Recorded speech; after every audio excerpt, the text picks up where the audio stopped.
Hi, my name is Jerry Surley and I am an independent consultant with Usborne Books More.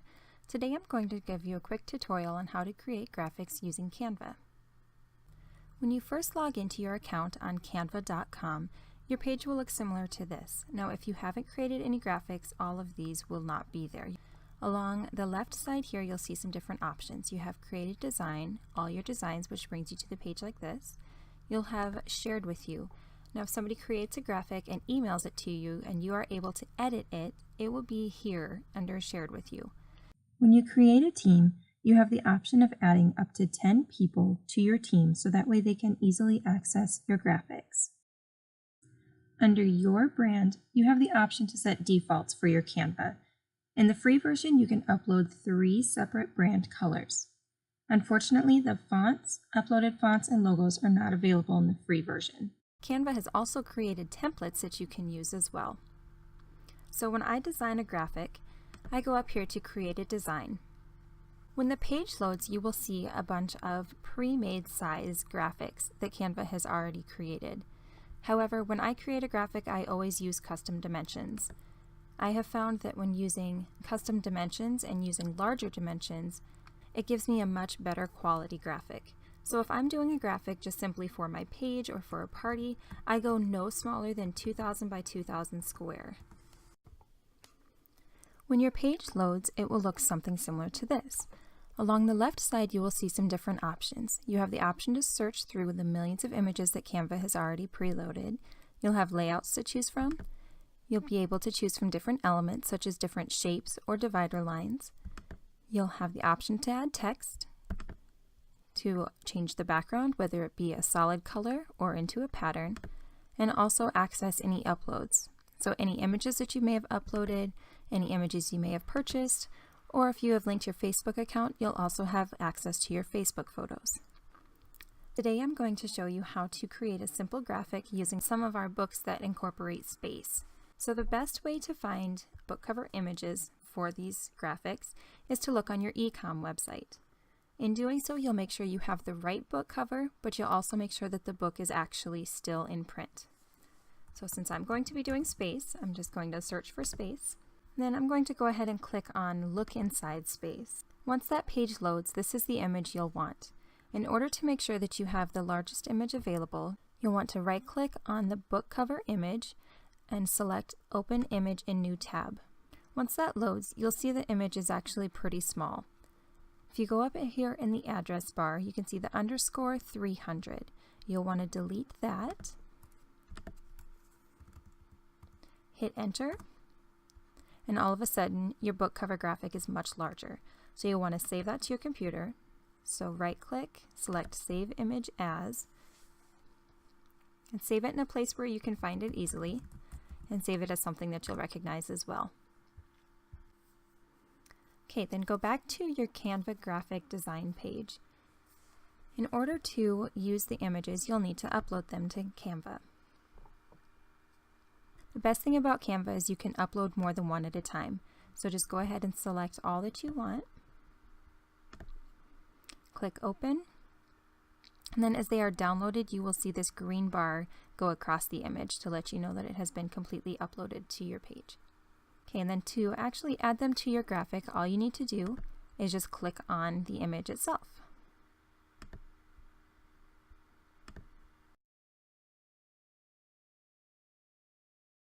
Everything is always added in the middle of your graphic, so in order to be able to see them, you will want to move them around. All you need to do is just select them with your left click and then just drag.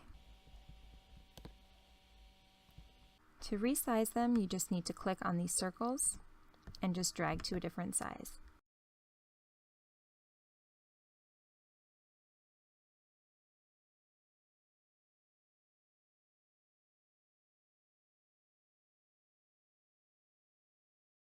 When you resize graphics, you will notice the dimensions that are shown right to the left side of my cursor.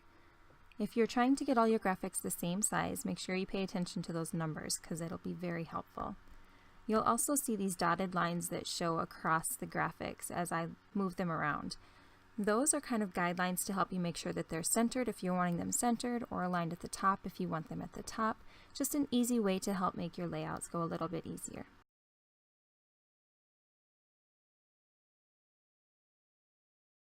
Okay, now that I have the graphics all resized the same, I like to always put them at an angle, which this little button down here allows you to rotate them. So you can either click and drag left or drag right to rotate whichever you'd like to. And it'll also show you the degrees of rotation that the graphic is. So if you want them all to be the same degree of rotation, then all you have to do is just click and rotate until that number is the same for each graphic. If you're going to be creating a graphic where you're going to have the book titles overlapping, you have to be sure that the entire title is easy to be seen and read. If you can't read the title, then you need to rearrange your graphics or maybe even delete some of them. Now, sometimes when you have books at an angle, such as I do, it's a little hard to tell if they are evenly spaced or even centered. The easiest way to do it with Canva is just to left click and kind of drag across the whatever graphics you have there, whatever images you want to do, and it will put this dotted line around anything that was within the area that you selected. Go up here to group, click on group, then you can click on arrange, and you can align them however you would like. It will align the graphics themselves. So if I click on center, everything will move to the center of the entire graphic square. So I would just want to make sure that they are all aligned in the middle.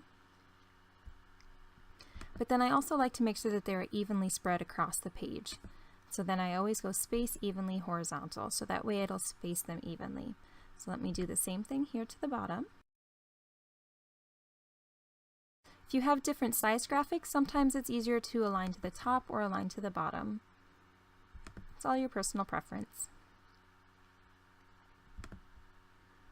Now, since I have these all grouped, when I go to click on them, they will all move as a group as well. You can ungroup them and then move them individually if you would like. I always like to make sure everything is centered on the graphic itself.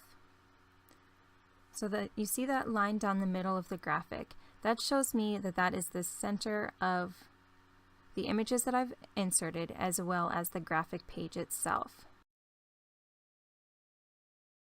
Now we still need to add text, so you'll want to make sure that you leave enough space for wherever you'd like the text placed.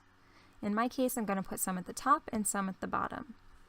So I'm going to add a background image, but I don't want to do just a plain color or one of these clip art type kind. I actually want something that's going to look a little bit like space. So I'm going to go up here into the search bar and I'm just going to type Star Night. When you search, it will bring up a bunch of different graphics that Canva has already pre-uploaded. I'm going to use this one here, and as you can see, when I insert it onto the graphic, it's actually much smaller than the graphic size itself. So just resize it. You do have to be careful when using an image for a background, because most times when you insert it, if it's too small and you try to stretch it out, it'll become really pixelated. One thing I do really love with Canva is when you do insert a graphic and you size it as big as your graphic space, it will automatically put it as a background behind the other images that you have on your graphic already. So as you can see, I've got my book covers on there. They're all evenly spaced, they're easy to read, they're easy to see, and I still have space for my text. So now I can go back here to text.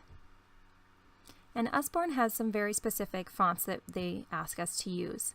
And in order to find out what they are, go to the Facebook UBAM Home Office Branding page, click on Files, and Suzanne has graciously uploaded the branding guide on here. And right here is the branding guide. When you click on that, it will open the branding guide. And in the branding guide, you will find all of the information you need with regards to using Usborne colors, Usborne fonts, what the colors and fonts are, the logos, when you need to use them, what kind of logos you need to use, and all of that. So that is located on the UBAM Home Office branding page. However, you can also find it in your back office under your consultant toolbox and branding material. All of the branding materials, the images, the graphics, and the branding guide are located in the toolbox as well. Usborne has very specific fonts that they ask us to use when using their graphics or their design elements. In Canva, the fonts that you will use will be here along the right side. Also in the branding guideline, you will find the specific Usborne Books and More colors. They have the different codes depending on what kind of computer you have or what kind of program you're using. So I'm going to add a heading so that way I know what exactly this graphic is for. And it adds it in the middle of the page and it's automatically in black. Then I need to change the font so that way it follows the UBAM Branding guidelines. So Aleo is the font that you want to use for headings on your graphics. I also want to make sure that I can see it, and since I have kind of a dark design, I want to go with a lighter colored font. I'm going to move it up here to the top of the page. I want to make sure it's centered on the page, so I look for those dotted lines through the center. And I want to make it a little bit bigger too, since it is the title of the graphic. Okay, now I want to add another little subheading on here. When you add subheadings, that font is going to be clicker script.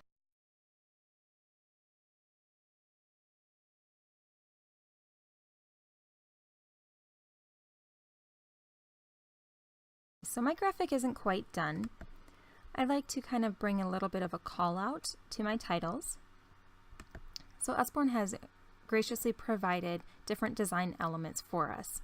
When you go into the Home Office branding page under Files, you will see zip files that Suzanne has uploaded that are specifically for Canva. So they have reading picture design elements such as the dots, the flags, any kind of a banner. I also have the logos for Canva. Whenever you're looking for logos from Home Office, they were most likely uploaded on the Home Office branding page under Files.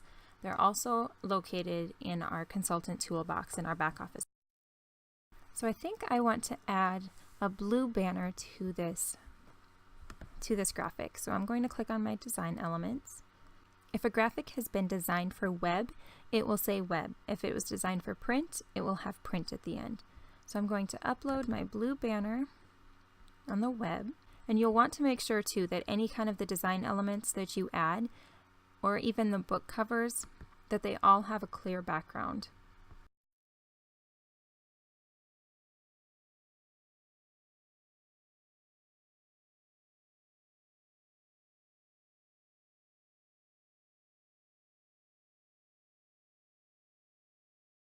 The one last thing I do when I create a graphic is always to add my logo.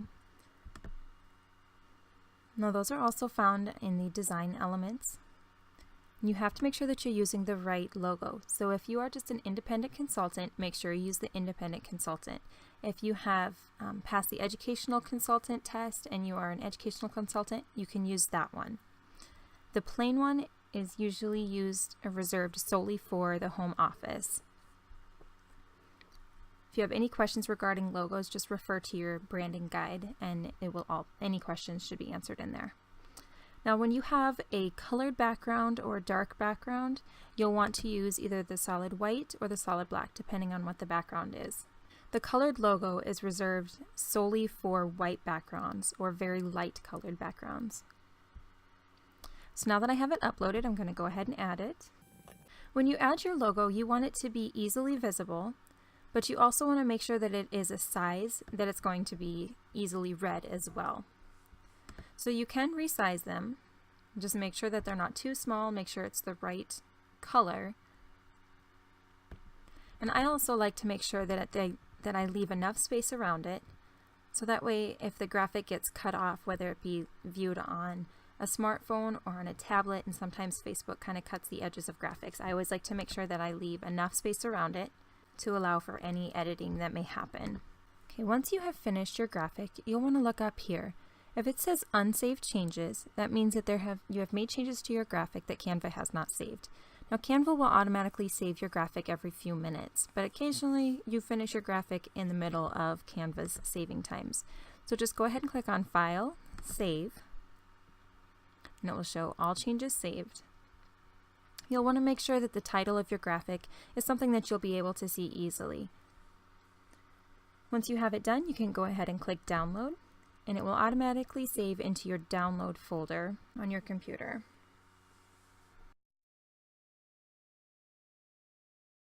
Now what happens if you're looking for a graphic and Canva doesn't have it and Usborne hasn't provided it as well? There are two websites that I primarily use to find free images, Vecteezy, and there's also pixabay.com. Both of them provide high quality images and they are 100% free. So I thank you so much for following along with my tutorial today, and I hope it helped you.